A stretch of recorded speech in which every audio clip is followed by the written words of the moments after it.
This is Aren Bahia. I just got off the Resilient Minds podcast with Eric Balance. We talked about, of course, resilience, my journey through organized crime into launching businesses in Bali. We talked about conditioning with our parents, plant medicine, and breaking through the old confinements of the matrix into being a more heart-centered, loving human being. We got some laughs along the way, so I hope you enjoy the podcast because I had a good time conversating the entire way.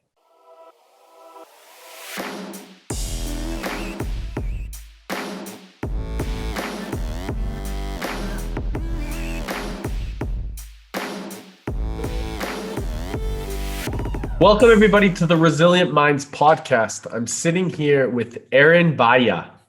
Did I get it right this time? You nailed it. Amazing, brother. Super excited to spend some time with you and connect with you in a little bit more closer fashion. Really excited, as your fellow Canadian from Vancouver. I'm from Edmonton. And, we're just a little bit like about an hour flight away from each other, man. So now we're on the completely opposite side of the world. I'm in Brazil and you're in Bali, but it's totally fine. Like we're in this connected place. It's so funny that before we hit record, we know a few of the same people. So, it's funny how these worlds just continue to come closer and closer together, brother. So tell us a little bit about what you're doing in Bali. I know you have a couple great shops there in Ubud, but what are you up to in the world right now for anybody that just is learning to get to know you a little bit better? Cool, man. And thanks for having me. I'd say, right now, I moved to Bali in 2016, and since then I've launched 5 businesses in 5 years out here. That's been a humongous life shift going from in East Vancouver, going from organized crime into yoga, meditation, spirituality, a whole bunch of crazy conscious spiritual healing and awakening and plant medicines and stuff that guys from my old neighborhood would kick my ass for doing, and that saved my life. And coming out here and opening up a couple conscious tattoo shops, Karma House, Conscious Arts. I had a bed and breakfast for a while. Now I'm a co-founder of Yogi Lab, one of the founding partners. It's an online personal development company.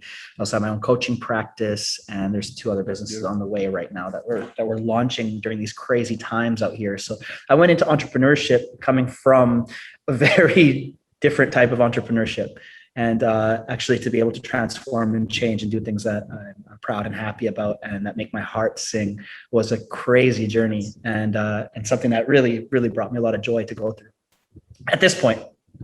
Yeah, bro. And I see a big smile on your face, dude, as you're speaking of it. And it's interesting how important really coming back to our heart has been the journey, right? Like leaving the head and coming back to the heart, right? Like that's been the journey for myself. And, I love that you talked a little bit about like your past with organized crime and, getting into different like issues, and I don't know if you know this, but I was also like, drug addict, and, I got really deep into that kind of world for a very long period of time, 3 years, but like as I was a young man. And it's interesting how we can actually come from this place of deep despair and ugliness, right? And use it as a force for good now moving forward because we've seen the darkness. And so I guess my curiosity, as in the Resilient Minds, I always ask everybody that comes on the show is like, what's been your experience in life that has really contributed to your big purpose, your why, right? Our X factor, so to speak, to your Y factor.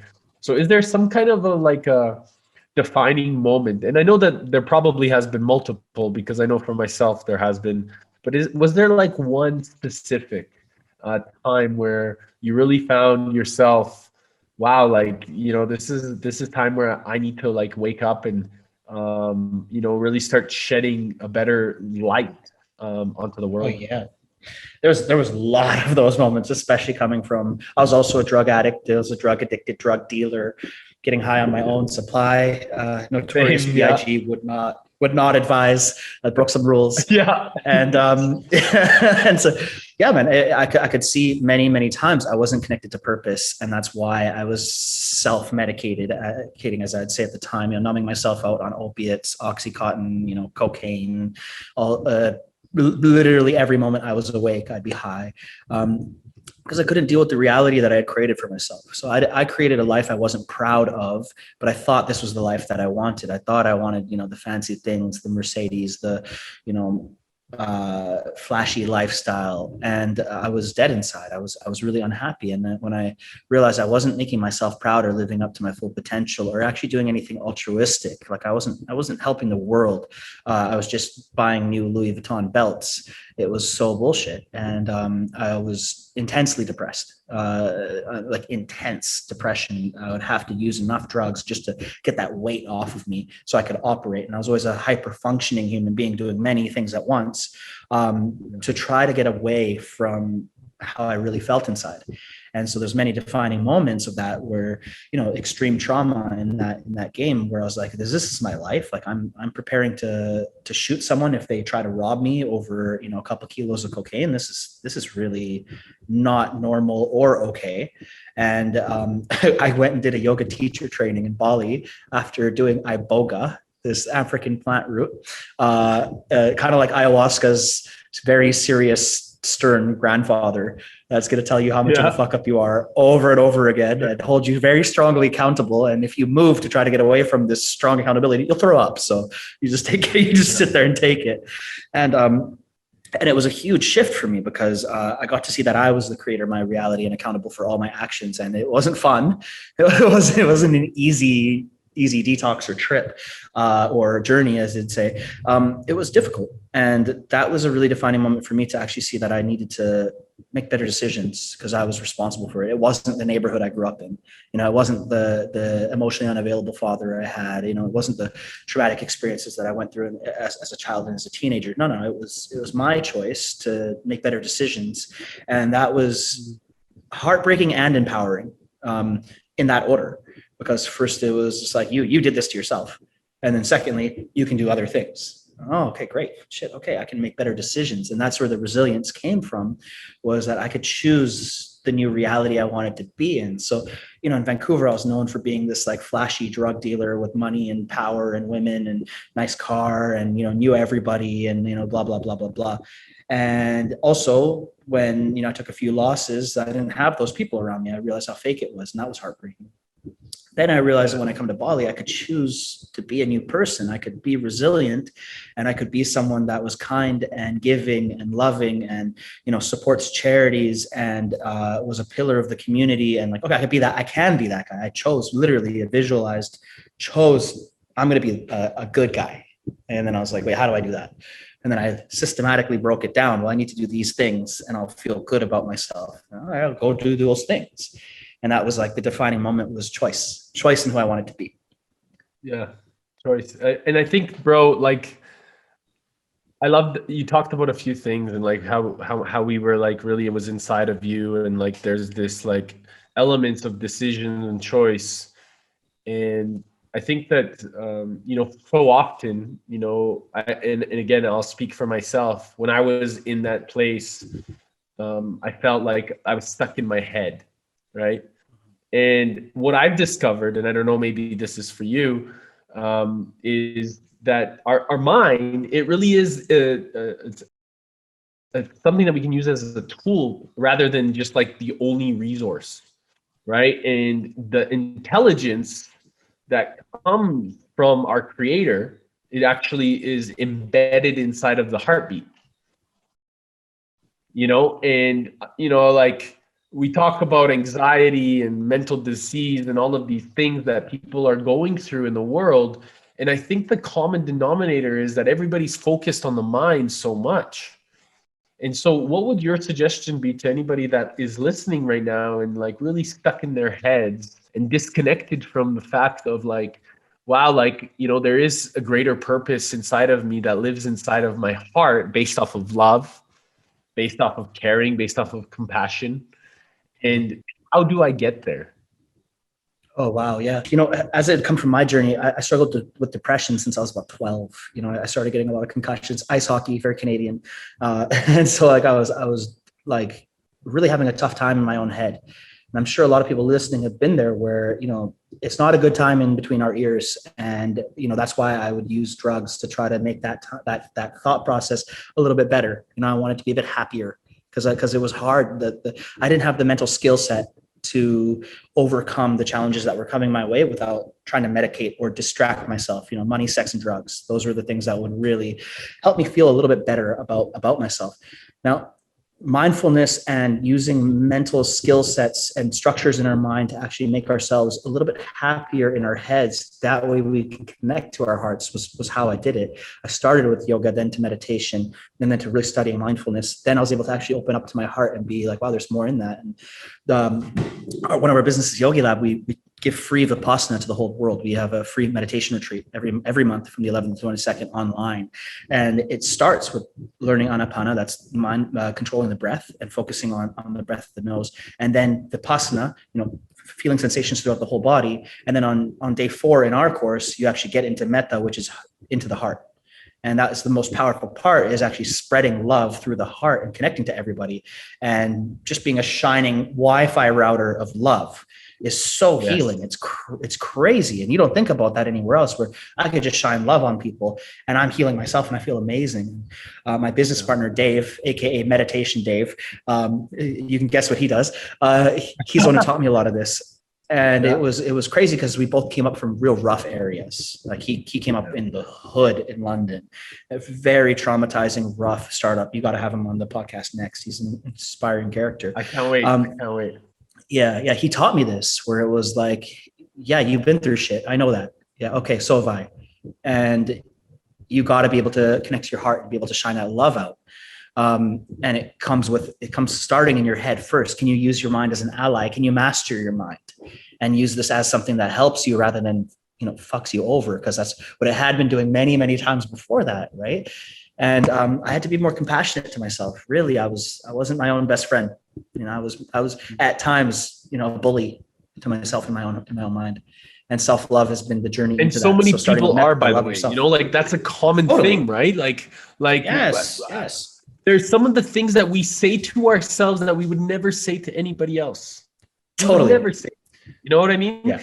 And it's interesting how we can now, like, as we've learned these processes, to really like look at that observation and say, oh, hold on, thank you for protecting me and helping me survive, but I choose and make a decision to come in a place of grace and gratitude. And like you're sharing now, having the compassion for yourself is what has amplified and allowed you to have compassion for people around you. And now you're being able to be this beacon of light to support others. And the reason I share this really powerfully, bro, is, for me, my older sister, she has I don't think she has it, but this is something that has been dictated by society, is a bipolar disorder. And I really believe that my older sister has that also. Wow. Right. So I believe that we can heal our sisters, bro. You know what I mean? By reminding them the intelligence, the wisdom, that faith, all the love, it lies in their heart. I believe that we, as brothers, to our sisters and to each other, have a duty, and God gave us our sisters to help them, remind them of where their true power lies. I don't know if your sister's older or younger, but mine's older. She's 3 years older than me. Yeah. Mine's 7 years older. So listen, this is I had this download this last weekend because I did an ayahuasca, and it was the most powerful medicine I've ever done. Ayahuasca version. You know what I mean? So it was I figured if you're in Brazil, I'm you must be sitting a lot of ceremonies. Oh yeah, bro. But this was the most powerful ceremony that I've ever been in. And I had this download, bro, is okay, so my sister, I've pushed her away for so long, right? Because I didn't understand her. And so society, my belief is that society also, we talk about neuroscientists and psychologists and all these things that are trying to understand the mind. The truth is there's fuck all to understand. It's just let's use it as a thing to amplify us, amplify the intelligence that lives here. And what I understood, what I took away really profoundly and powerfully was Joanna, my sister, has always been like, she took care of me growing up. You know what I mean? Like, she's always been so there for me. You know, and Yeah. all of a sudden I'm wanting, when she needs me, I'm pushing her away. Like, why? Why? You know, is it because I'm scared that I can't help her? But the truth is that that same heartbeat, that same level of intelligence that's in my heart is in her heart, as is in your heart and your sister's heart. That level of intelligence, that one golden thread that binds all of us together, the way that we can communicate without any words, is by showing absolute devotion and love to them. And that's how they can help themselves. And that's how they can also help other people that have been told that they are also mentally, unstable or all this stuff. Because I believe when we speak with that level of compassion and love to each other, we actually amplify the, like, yes, we see you, we understand you, we welcome you, you don't have to prove yourself because you're amazing. And this was something that I really truly I believe now is like a part of my mission, is like to really help people understand that, listen, there's no fucking disorder. There's no disorder. The only disorder is to be stuck there, right? The real truth, the real healing, the real cure comes from coming from a place of absolute love and reminding ourselves that this intelligence that's there is actually the divine inside of us that's wanting to be amplified by our minds. Can I ask you a question on this? Because I had a burning question on that, because it was kind of, is your sister Please. Still in Edmonton? Is she still in Edmonton? Yeah. All right. Yes, Yeah. yes. That's it. So I was like, how do we, because obviously we've left and done the work, and then now transmuting this and like talking to people from the Western world, or who have, like my family, who've never done ayahuasca or iboga or, much of this world, and then trying to change them where they're stuck in the matrix a little bit. And that's, I've had a bit of trouble. Or they also kind of still know me as, the guy I was back then. And, they've shifted that, over the last few years, but like kind of, you answered a little bit of it, is just unconditional love and devotion is the way to do that. But I'm sure a lot of people listening are be like, it's pretty damn hard to change our parents. It's pretty damn hard to change our family. And, there's a disconnect then on our spiritual journeys. Is like, we can go off and be spiritual and, do retreats and do the reading and do the work. But then, there's that saying, you want to see how spiritually advanced you are, go visit your family. And Exactly. it's like, so this was a gift. It's hard. Yeah. So I love what you're sharing, because this was something for me that was really also something is like, okay, you want to go do something really magnified in the world, like all of us do, right? Like the ones that we're doing the work, like we all have this like purpose to change the world and make it a better place, right? Now, I really believe that the reason that we've been gifted with our family is to really help them first. And so now it's like, okay, so instead for the longest time, my parents saying like they didn't really know what I was doing, but like they just trusted, right? And they just trusted. And so, it's funny that you ask about this question about ayahuasca. I asked my parents if they would do it with me. And I told them, I said, listen, have you ever felt like this experience of divinity within yourself? And they said, no, like, and my parents, like, I was raised Roman Catholic, and they're still Roman Catholic. But I asked them, I said, would you willing to sit with me in a ceremony and do ayahuasca with me? And they said, absolutely. And because of the shift that I've been able to show up as in the level of language that I've been able to like even coach my mom and dad, you know what I mean? Like with love, like obviously I'm not coaching them. I'm just like allowing them to see the bright side of everything when there's like disconnect or there's a complaint or like things like this. And so that's how I really like started with my mom and dad. And with my sister, having this experience with her where, there was a lot of like trigger points. And, it's so funny because in the past, when it was like a trigger, you just wanted to like get the fuck away from like everybody, right? That's very commonly my avoided patterning, where I'm like, you're annoying, I'm out. I'm like, yeah, I gotta shift that. So I get it. What I learned, brother, what I learned from divine, from our divine great spirit, from, the great mother and the great father and the pure source intelligence. what I learned is we are all part of this one source, right? And if we're all part of this one source, when we leave this human experience, how did we leave the relationships around us? Meaning, even the closest ones that we had with our parents or our sisters or our brothers or anybody that we've ever had. So to me, it's like it is our duty and it's our responsibility in the human experience to have those relationships come from a great level of compassion and of love.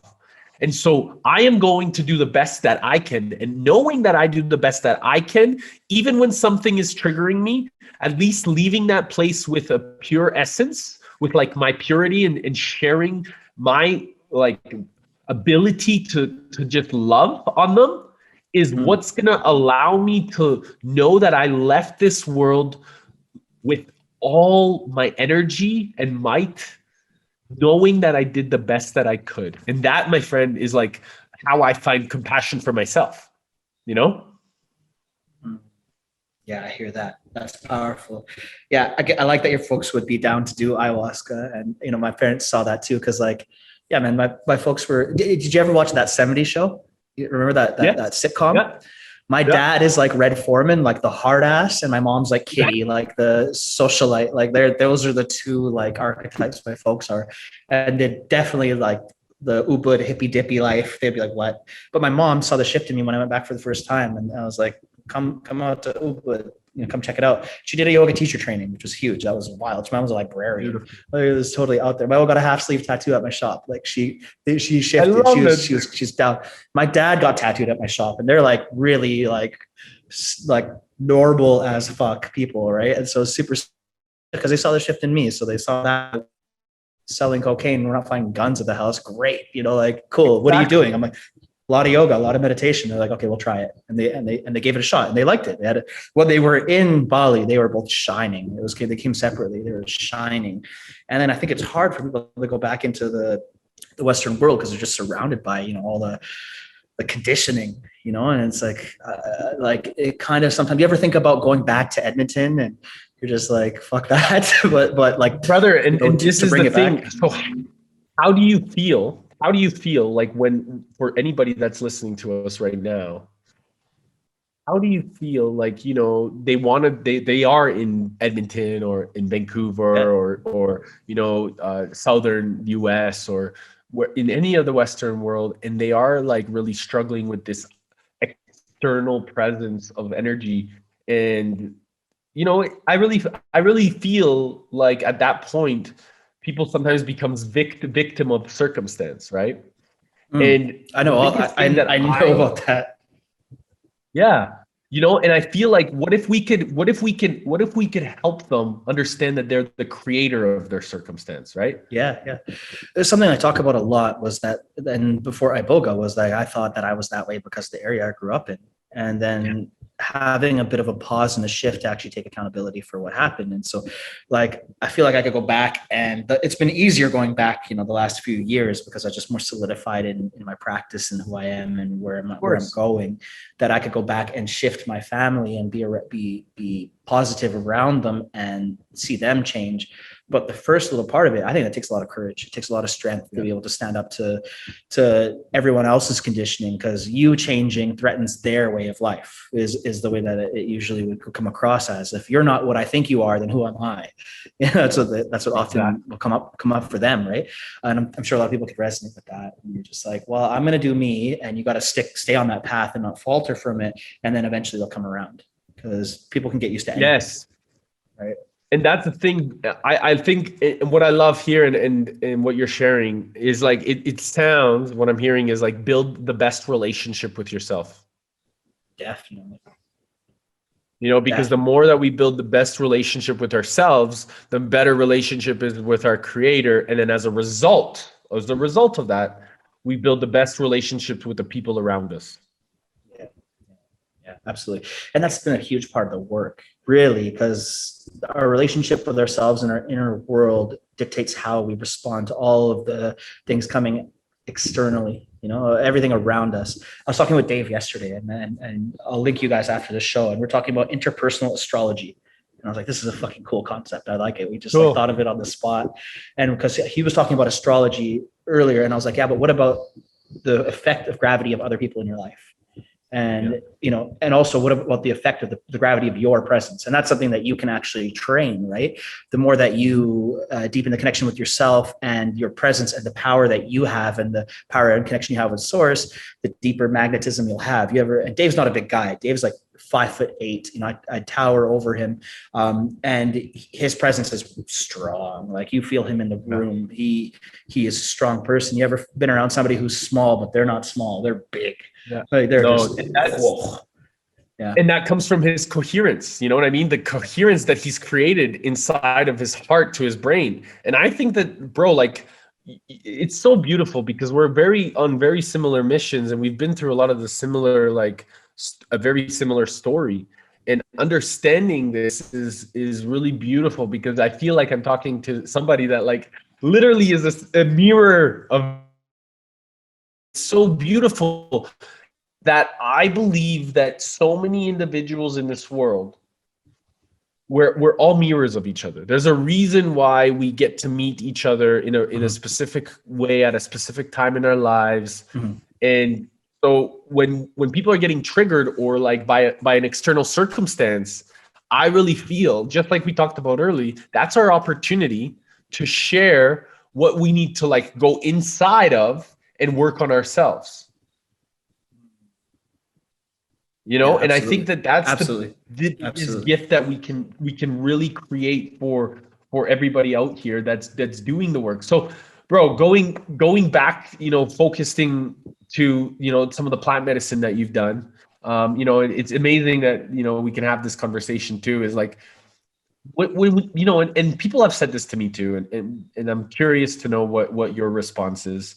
It's just another drug or another like way of like addicting yourself to something. What's your response when you've had or if you've ever had a response like that? Oh yeah, absolutely. My opinion is that plant medicine is medicine, and it's something that is healing and very healing. And that I feel like it's kind of like shining a flashlight where you want to go. And so it'll show you the way, but it's not going to walk you on the path. And it's up to you to have agency and effort to do the work to get there. So it's kind of like a lighthouse, and lighthouse is going to be like, yeah, your path is over there, buds. But you got to find your way there. And so, it's not something that I would do recklessly or, recreationally, because it's something that you got to take seriously with respect, and then you'll get and with intention. Yeah, exactly. So, that's been the way. Like I remember doing Bufo and it was so intense. Oh my God. Like I couldn't comprehend what I saw. It was like the fabric of the universe. And, it's like somebody turned on the radio extremely fast. And it's like, and you're like, somewhere in there was music. I don't know what I just heard. And I'm a little bit scared now. I was just sitting there like, what the hell was that? Yeah. For a little while. Whereas, DMT, I understood the fabric of the universe much deeper. I understood my part in the universe. I understood the connections of very deep teachers that I've had. And I could feel the teachers in my heart. I even felt Vancouver and the Pacific Northwest and orca whales in the Georgia Strait. I like felt that. I was like, that's random, but cool. Like I could feel where I grew up. And so it was really beautiful to see those things. And then I remember, getting cocky, and I remember doing ayahuasca in Byron Bay in Australia and thinking I was a big shot. And it was like kind of like a influencer type of ceremony where there's a lot of famous people there. And it was, we're all like, done up and going for my fourth cup. And, I was like in a beautiful place in my third cup, but there was an egoic part of me that was like, yeah, like you can go deeper. And also like when I got to the altar in front of the shaman, people were like, ooh, Aren's going for his fourth cup. And I actually got cocky and I was like, yeah. And I was like, uh-oh, you could guess what happened next. It's quite funny. Now it's funny because I'm like, yeah, you deserve that one, buds. And the shaman's like, Aren, are you okay? Like, you doing good? And I'm like, I'm so great. Love you. And he's like, great. I love you too. And he gives me the fourth cup. And I take the fourth cup and it was after me being cocky and not showing the same respect. I instantly threw up in my mouth at the altar in front of everyone and had to crawl back to my seat where my bucket was with throw up in my mouth to vomit the whole thing out. Everyone's laughing. And it was like, that's what you get. That's what you get when you try to be, you know, the big shot bar star in the club at Vancouver in an altar in an ayahuasca ceremony. It doesn't fit there, buddy. That's not the same. It's not the same game. It's not like, yo, watch me do this beer bong. Like it's, it's not, it's a different thing, and you need to show a different respect for it. So back to your question about, you know, my take on plant medicine. I think it's beautiful. We can't rely on it. Like I remember dating a girl who had sat 100 times. And she's deep in the medicine work. She was part Cherokee Indian. She's deep in her journey in that, but she still had the same aggressive internal patterning by not looking at her shadow side and not actually dealing with the structures that created her thought processes in her mind. She just went full spiritual, but she's bypassing then actually the things that were continually weaving these patterns in her life that were causing this dysfunction. And so like she saw the light, but she didn't want to do the work to get there, which is really dealing with yourself. And so I saw that. I was like, yo, you're doing all this medicine, but you're not healing. Whereas I've seen people who did it one time and they're like, yeah, I know what to do. And they went and did the work. And I'm like, I'm more aligned with that, where I want to see the way and then do the work myself, because you can't climb a mountain just by looking at the peak. You gotta do the Absolutely. Work. And I think that's the thing, is like, it's all about the action that's associated with the work. Right. And, you know, I think that I've now sat, I think 11 times, and it's been 11 times. And every single time the work gets deeper and even more profound.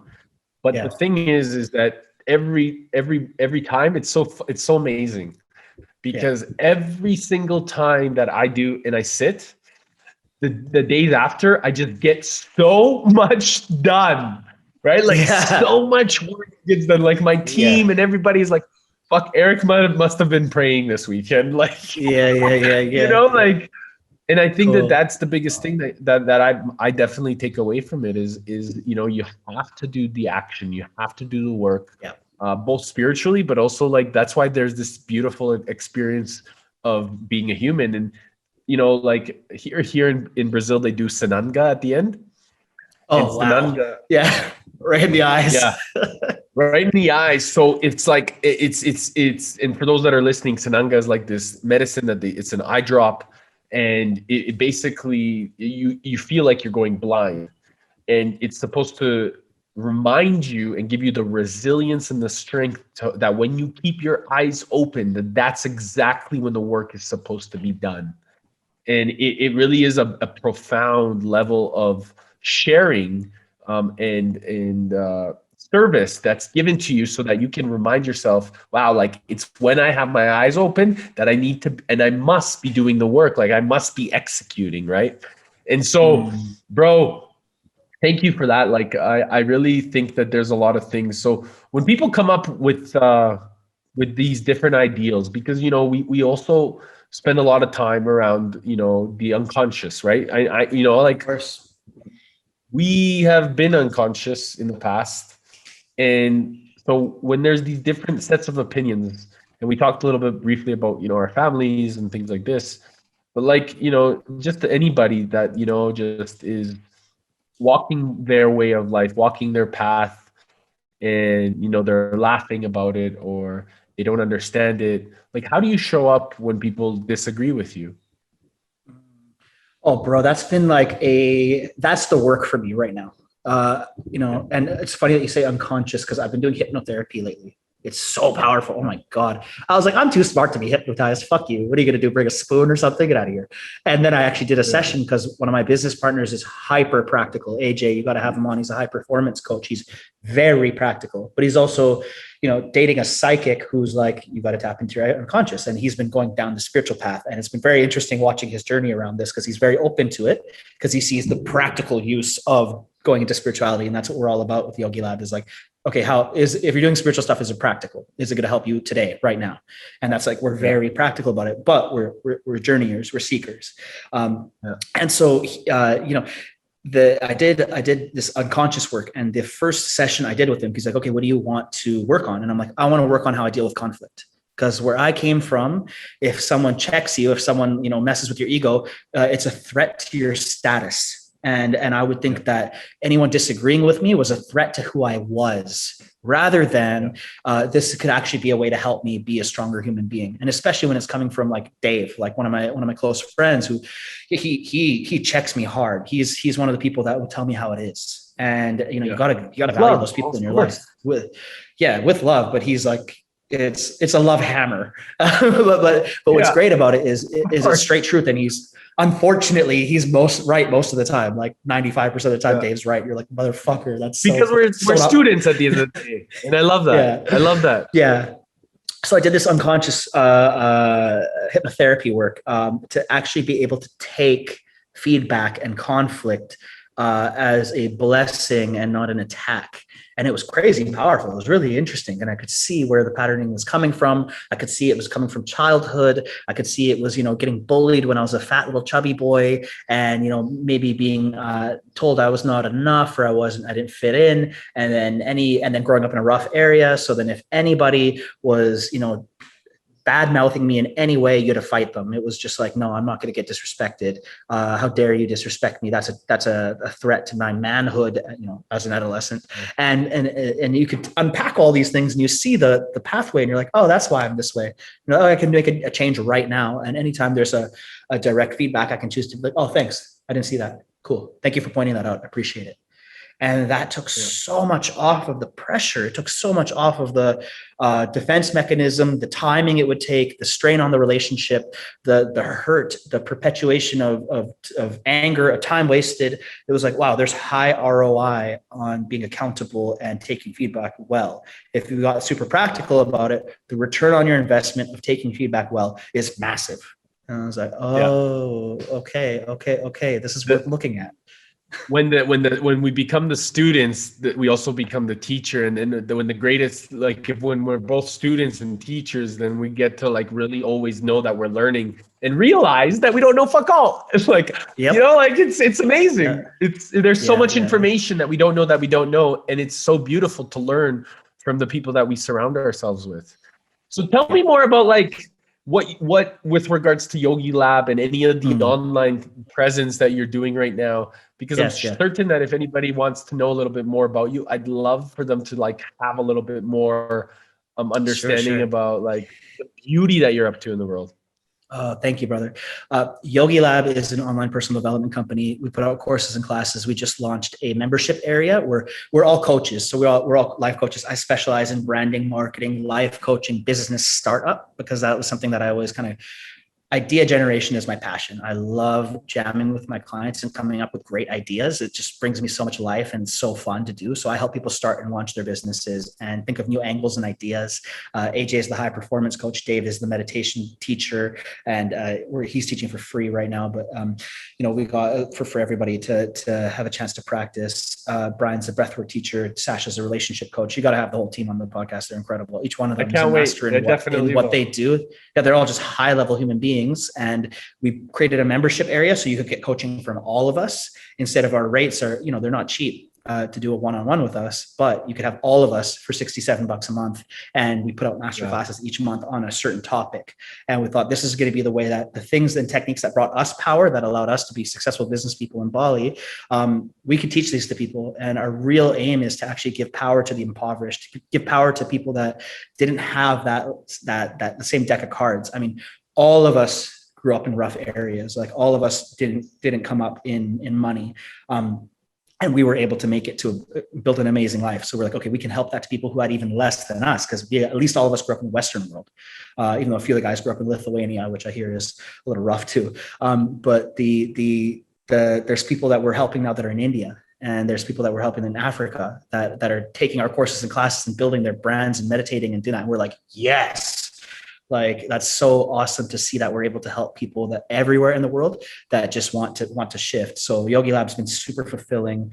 My personal coaching practice has been quite fun because I get to become good friends with all my clients, and I get to develop their businesses for them, help them get up and build the confidence to be their own boss, and see that there's ways around things. We don't have to do it the way that society has taught us. Actually, we can do it in our own way and have a great time doing it. So coaching with me is fun because I want to make everything that people are doing a good time. It's worth doing. I like to lead from the carrot rather than stick, because I was that unruly teenage adolescent boy that didn't want to be told what to do. And, I wasn't going to work for someone else making them rich. I was like, nah, I was the worst employee, bro. I was the worst. I'd steal. I would, I'd go to the bathroom and sleep. Like I'd clock in, leave, come back like 6 hours later. Like I was bad. I was the acting out, that guy, because I didn't believe in what I was doing. And then I know there's a lot of people out there like that who make great entrepreneurs because we're like, yeah, we'll do it our way. Yeah. And I think there's a lot of people that might feel like they're not great in the corporate world, but they have genius, and I love bringing that out in them. If people follow me on Instagram, they'll see I'm a pretty ridiculous character. I like to put out like personal development comedy. There's a side passion in me. I want to be a stand-up comedian, just as like a tick the box of like a life bucket list of like, I love comedy. I love to be able to make people laugh. So you'll see a lot of personal development comedy on my page, mixed in with some value content, but mainly I want to make you laugh. And then, yeah, in Bali, tattoo shops and a production studio coming out soon, but those are Corona dependent. Production studio, like music. Filming. So for presenters like yourself and course creators and content creators, one of my good friends, Monty, is building a production studio where we can all create and film and have a space for creatives to film what they need to create and collate it in a very special place to do that. And so I'm becoming a partner in that company to help them launch that. It's gonna be really fun. I love it, brother. So where's the best place people can reach out to you, connect with you, and find out more information about Yogi Lab? Oh, absolutely. On my Instagram, Ink Pray Love. And that is because Eat, Pray, Love changed my life. After I did Iboga, I watched Eat, Pray, Love, and then booked a flight to Bali the next day. So that's actually how it happened. So thank you, Julia Roberts. And so, so that was the catalyst. Iboga, plant medicine, and then a chick flick. And then I ended up in Bali alone and did a yoga teacher training. And it was the craziest shit. Everybody that's listening, that is the healing method right there. Yeah, that's it. Do plant medicine, watch a chick flick. Your life will never be the same. And so, yeah, it's funny that you're saying that. I literally, after ayahuasca, I watched The Lion King, and it was the best thing in the world. You're like, this is so deep. Oh my God. Circle of life. Of course. Yeah, man. Yeah. So yeah, Instagram's the best way. And then my website's on there as well, arenbahia.com. And you guys can connect with me and jam with me there. I'm very approachable on my Instagram. Anybody who listens to this, reach out to me. I'm happy to respond. I love connecting with people, and it makes me really happy that people can resonate with what I said. So shoot me a DM. Yeah. Make sure you check it out. Check them out. Ink, Pray, Love. I'm really excited. Brother, I wanted to ask you one final question before we go. What if you had 3 days left to live? What would you do? Oh, wow. 3 days left to live. I would want to spend it with the people that I really love, like really just spend that time in connecting with people that I'm absolutely have my heart out for. I would want to probably eat incredible food. I'd probably just want to be as present as I could with people that I love. And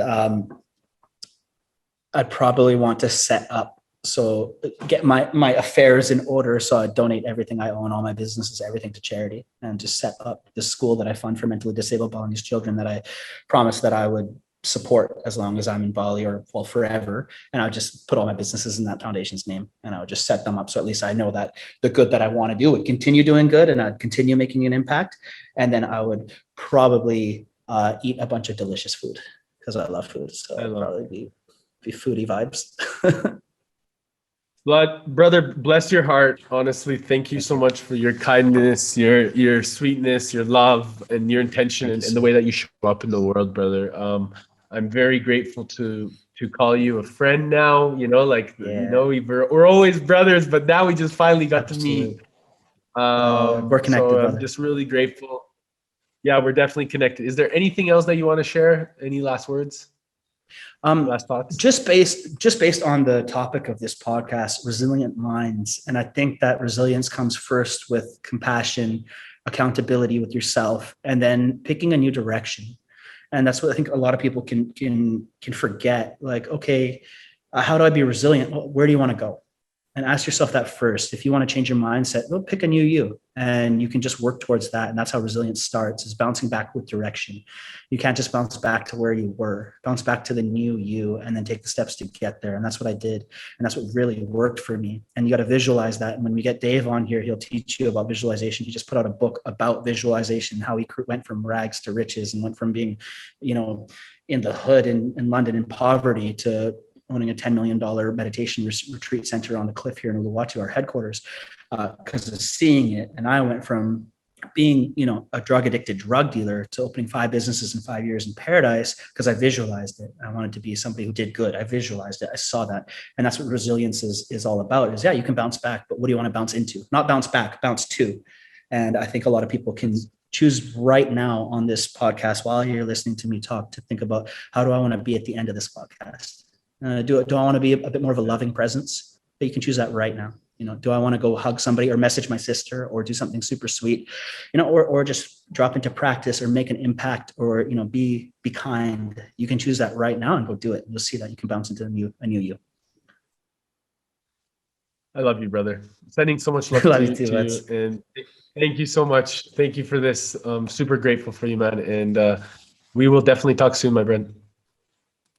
Sounds great, bro. Take care.